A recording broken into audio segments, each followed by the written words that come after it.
ഇങ്ങനെ ക്യാൻസറിൻ്റെ കാര്യം ഗ്രോയിങ് നമ്പർ എന്നൊക്കെ പറയുമ്പോൾ ഈ കെമിക്കൽസിൻ്റെയും ഒക്കെ ടോക്സിൻസും അങ്ങനത്തെ കാര്യങ്ങളുടെയൊക്കെ യൂസേജ് പറയുമ്പോൾ ഈ കോസ്മെറ്റിക് യൂസേജും ഭയങ്കരമായിട്ട് പൊതുവെ കൂടുകയാണല്ലോ. അപ്പം ജനറലി ഒരു ഫിയർ ഈ കോസ്മെറ്റിക്സും അതിൻ്റെ എക്സസീവ് യൂസേജ് എന്തെങ്കിലും ഡേഞ്ചർ ഉണ്ടാവുന്നുള്ളതാണ്. ഡെഫിനറ്റ്ലി. ഇന്നിപ്പോൾ നമ്മൾ പ്രത്യേകിച്ച് ബ്രസ്റ്റ് ക്യാൻസർ, എൻഡോമെട്രിയൽ ക്യാൻസർ, പണ്ടേ നമ്മൾ പറയുന്നതാണ് ഓവേറിയൻ ക്യാൻസർ. പഴയ കാലത്തൊക്കെ ഈ പൗഡർ കൂടുതൽ ഉപയോഗിക്കുമ്പം ലേഡീസൊക്കെ മുഖത്ത് പൗഡർ ഇടുന്ന പോലെ പ്രൈവറ്റ് ഏരിയയിലും പൗഡർ ഇടും.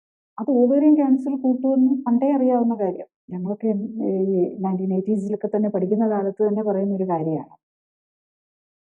ജസ്റ്റ് ടാൽക്കം പൗഡർ അത് നമ്മളുടെ ഉള്ളിലേക്ക് കയറി ചെന്ന് അത് ആ ഓവറിൽ എംബഡ് ചെയ്ത് അവിടെ ക്യാൻസർ വരാനുള്ള എപ്പിത്തീലിയൽ ക്യാൻസേഴ്സ് എന്ന് പറയും, അത് വരാനുള്ള സാധ്യത കൂട്ടുന്നു എന്ന് ഡെക്കേഡ്സ് ആയിട്ട് നമുക്ക് അറിയാവുന്ന കാര്യമാണ്. ഇപ്പം ഈ ലേറ്റസ്റ്റ് ആയിട്ട് വന്നിരിക്കുന്ന നമ്മൾ കോസ്മെറ്റിക്സിന്റെ ഉപയോഗം ഒത്തിരി കൂടുവാണല്ലോ.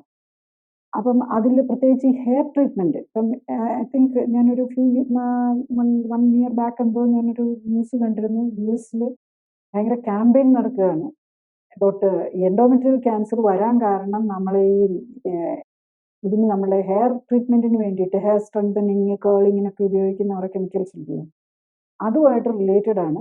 അതുകൊണ്ട് വേണ്ടി കമ്പനീസിനെ സൂ ചെയ്യുകയാണ്. കൂടുതൽ അറിയാൻ ലിങ്ക് ക്ലിക്ക് ചെയ്യുക.